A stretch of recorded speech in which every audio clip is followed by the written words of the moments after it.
Hello Bulls fans and welcome to Bulls Weekly. I am your host Vinny Paracelli and we've got a great show in store for you today. On the program, we'll get you ready for the series with the Steel, show you the Bulls showcase schedule, and we've got your top plays of the week. Let's get the show started with the lacrosse recap.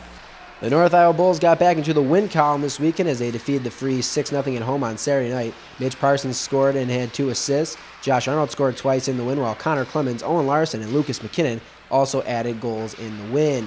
Josh Benson got his first shutout of the season, stopping all 27 shots thrown his way. He improved to 7-0 on the year. On Sunday, the Bulls traveled to Crosse to battle the Freeze in Game 2 of the series. The Bulls got out to a quick lead thanks to a great shot off the post just under 2 minutes in from Marshall Cheetah. Connor Clemens scored in the first period to give North Iowa a 2-goal lead after 20 minutes.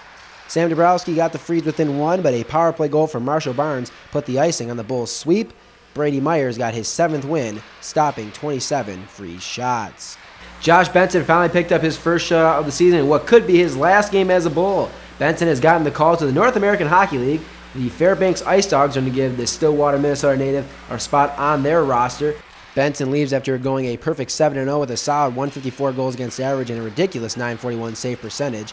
He is the third Bull to get a shot in the Null this season. Josh was also named the Central Division Star of the Week for the second straight week. We wish Josh all the best going forward. The final games of the Bulls schedule have finally been released. The 2016 NA3HL Showcase in Blaine, Minnesota will be held December 16th through the 18th. We finally know who the Bulls will be playing. On the 16th, it's a 10:30 a.m. face-off against the Texas Junior Brahmas. They were a wild card team at the Silver Cup tournament last season and are currently in first place in the South Division. They are 15-2 so far this year.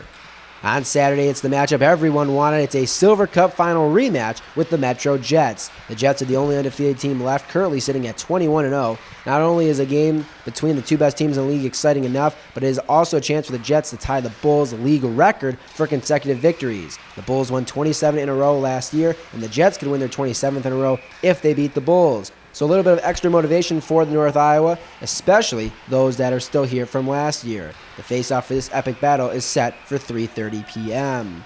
On Sunday, the Bulls finished their showcase schedule with the New England Stars. They are a new team to the NA3 this season, as this will be their first matchup ever between the two clubs. The Stars are in second place of the Coastal Division right now with a record of 13-2-1-3. We can't look too far ahead because coming up this weekend, we've got 2 tough games coming up against the New Ulm Steel. It's a rematch of last year's Silver Cup semifinal, and as we all remember how that ended, Koei Sato scoring the game-winning goal in overtime. The Steel and Bulls have played some great games as of late, and you do not want to miss the action this weekend in the barn.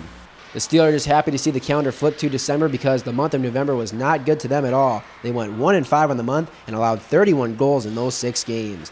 Not what you want happening when you're coming on to face one of the league's top offenses in North Iowa.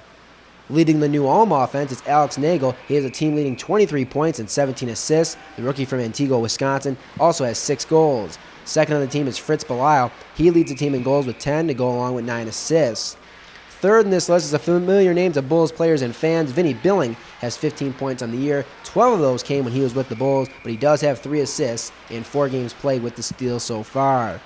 Luke Cruiser, another familiar name, he has 5 goals and 9 assists, good for 14 points. Rounding out the top 5, it's Orlando Schurz. He has 5 goals and 6 helpers, giving him 11 points on the year. In the crease, it's basically a 2-man show with John Albers and Nathan Soklovin. Soklovin has seen the most playing time with 10 appearances. He has 6-4 in the year with a .363 goals against average and a .900 save percentage. Soklovin is on a bit of a down stretch after starting the season 6-0. He's lost his last 4 starts, giving up at least 4 goals per game, and has given up 7 goals in each of his last 2 outings. John Albers is 3-5 on the year, rocking a .391 goals against and an .880 save percentage. The final goaltender on the roster is Brady Boudreau, and yes, he is the son of Wild head coach Bruce Boudreau. He's gotten 1 start so far this year, winning that game in overtime. He has a .263 goals against and an .897 save percentage. And to you Bulls fans that also love the Minnesota Wild, Coach Boudreau will probably not be in attendance this weekend. The Wild are in Calgary on Friday and Edmonton on Sunday, making it highly unlikely he'd be at the game. All right, we've gotten you ready for the upcoming series with the Steel, and now it's time to show you the top plays from the weekend against La Crosse. Number 5, a nice heads-up play from Dayton Honkanen after the Josh Arnold shot. He gets the rebound and finds Arnold to his left, and Arnold is able to finish off the pretty play that also beats the clock. That goal came with just 3 seconds left in the period. Number 4, Mitch Parsons sends it off the boards where it's picked up by Dinny. His shot goes off the pad of the goaltender, but Parsons is there, and he buries his first goal in almost a month. Number 3, beautiful setup by Marshall Barnes, picks up the loose puck and sends a perfect pass over to Connor Clemens. All he has to do is tap it in, his first goal since coming back from Aberdeen. Number 2, good work on the power play here by the Bulls. Tim Quivinen feeds Steven Mordini. He leaves it there for Barnes, and he does the rest off the post and in for his first of 2 on the weekend. But number 1, it starts a long stretch pass from Mike Lyons to Marshall Barnes. He gets tied up, but Clemens is there to take the puck, and he goes to the backhand for the goal, and that is our number 1 play of the week. 2 huge games this weekend as your Bulls take on the New Ulm Steel. Friday's game is here in the barn, with Saturday's game taking place in New Ulm. You can watch both games on Hockey TV, or you can listen to both of those games on Mixler.com. I'll have the call for you on Friday night, while Austin Droughty will be in New Ulm on Saturday.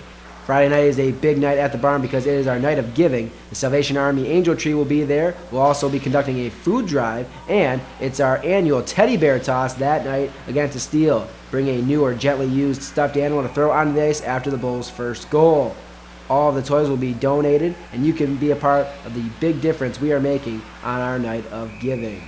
If you gave blood this week, be sure to wear your t-shirt for free admission into the game on Friday. This is the last home game until after the Christmas holiday, so you do not want to miss out on this one. I'm telling you, it's going to be an unbelievable night at the barn. I'm all out of time this week here on Bulls Weekly. Thanks for watching. Hope you've enjoyed the show. Hope to see you out at our night of giving. Until next time, I'm Vinny Paracelli.